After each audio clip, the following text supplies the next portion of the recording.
This year, I fell out of love with composing. I didn't write a single note. I didn't reach out to any client. It felt like I was failing as a composer. And it wasn't because I was too busy. It was because I was subconsciously pushing it away. And at first I saw this and I tried to convince myself that it was okay because I was focusing on other things that were important to me, like building up the YouTube channel, helping other composers, focusing on the business side of music. And to be fair, those things continue to be meaningful to me, but I noticed that the more I would push away writing, the more of a disconnect I felt from this thing that I was genuinely passionate about for years. So I had to take a very hard look and just reflect on this past year, and I had to see what got me to this point and what do I actually want to do heading into 2025? So let's take it back to the start of 2024, because that's when I did this massive shift in the direction of my YouTube channel. For years, I would just do sample library walkthroughs and tutorials, and slowly the channel grew and it got noticed, and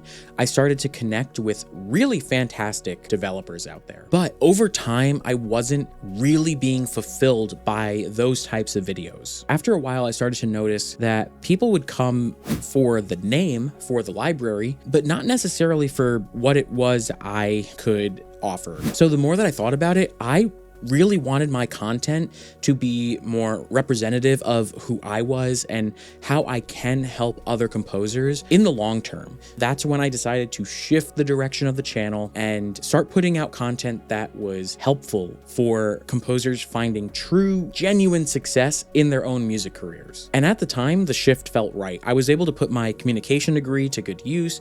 I was focused on developing this idea of composer strengths, and that's all about how you as a composer can lean into your inherent strengths to help you find the kind of work that is fulfilling and meaningful to you. And to this day, I absolutely love my Composer Strengths project. But because my energy was so focused on the education, the business, the new direction of the channel, I was slowly starting to step away from music. And after a couple of months, I realized oh, I'm actively avoiding this. I did not want to sit in this room. I didn't want to look at my DAW or anything music related. I wasn't just too busy, I was afraid. The thought of returning to music was becoming more and more overwhelming. I was losing whatever it was that I had that made me good enough. And that was the start of this imposter syndrome rabbit hole. Now, imposter syndrome is something I'm sure we all have experienced at some point or another, regardless of where you are in your own journey. For me, it's just this enormous amount of guilt for not doing the thing that I've always dreamed of doing. And the thing is, some days the imposter syndrome isn't so obvious. It's not always just, oh, you're not good enough. It usually takes the form of procrastination. It's me telling myself, oh, it's okay that I, set aside my music because I'm working on something important. And the thing is, I truly, truly believe what I was doing is important, but ultimately I was sabotaging myself, and I would use those things as an excuse not to pursue music.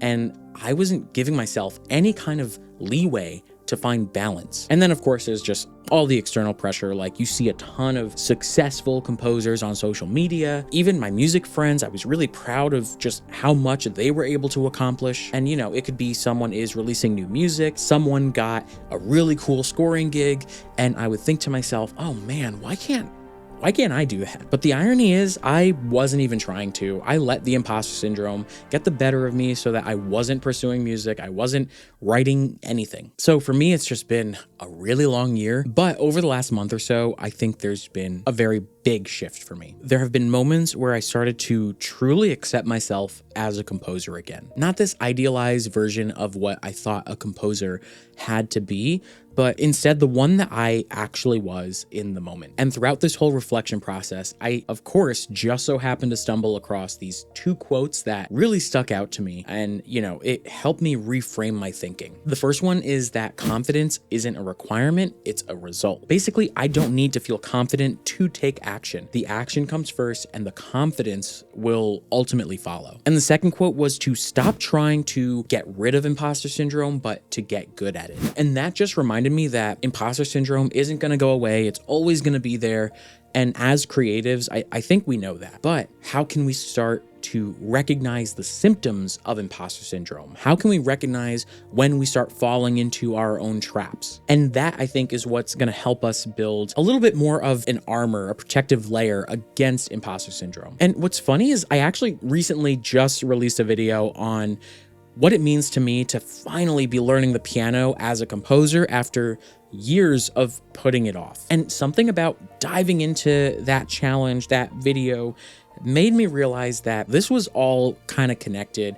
Finally learning the piano, finally writing music again, I feel like I'm able to choose music on my own terms. So I'm making a plan for 2025, and the idea is to keep it simple. I want to start writing music for myself again, even if it's just a couple of bars or I'm developing some sort of melody. I also want to reach out to collaborators and clients again, because I want to work with people who are also working on inspiring projects, the people who naturally get me motivated, the people who I want to write music for because I believe in the project. It honestly might mean less composing work, but I think the work will be fulfilling. And I also want to start live streaming my creation process. And this isn't so that I go into educator mode and start teaching live, but I just want to be able to give an over-the-shoulder look at what I'm working on. I want to be able to connect with other composers in real time. I actually went live for the first time in years the other day, and it was just me going through